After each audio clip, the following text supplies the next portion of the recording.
తిరుమల వాడపల్లి 7 శనివారాలు వెంకన్న దర్శనం 7 జన్మల పుణ్యఫలం.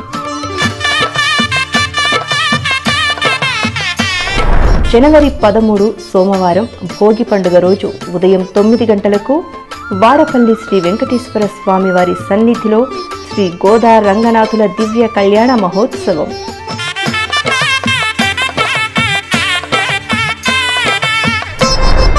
వివిధ గ్రహదోషాల కారణంగా వివాహం ఆలస్యమవుతున్న యువతీ యువకులు ఈ కళ్యాణంలో ప్రత్యక్షంగా పాల్గొనడం వలన వివాహ యోగం కలుగుతుంది అని ప్రతీతి.